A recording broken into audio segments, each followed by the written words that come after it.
sa inyong lahat.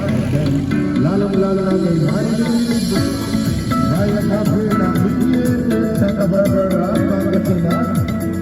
So, ma'am, may idea na po ba kayo kung sino ang nagkadalang sorpresa nito? Pero siyempre, alam na. So, nagpadala ko na message ng ating sender. So, ito po, babasahin ko lang ito para sa inyo.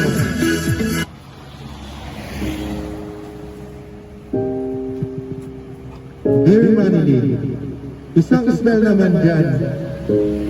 Konting tiis na lang, magkikita na tayo. Mag-iingat ka palagi at huwag nang masungit. Huwag nang soft drinks ng soft drinks. Mahal na mahal kita at miss na kita. I love you and I miss you, Manilin. So yun, alam na natin kung sino ang nagpadala ng ating sorpresa. So pwede ko bang bigyan natin ng message ang sender o kung ano kung masasabi ko sa kanya?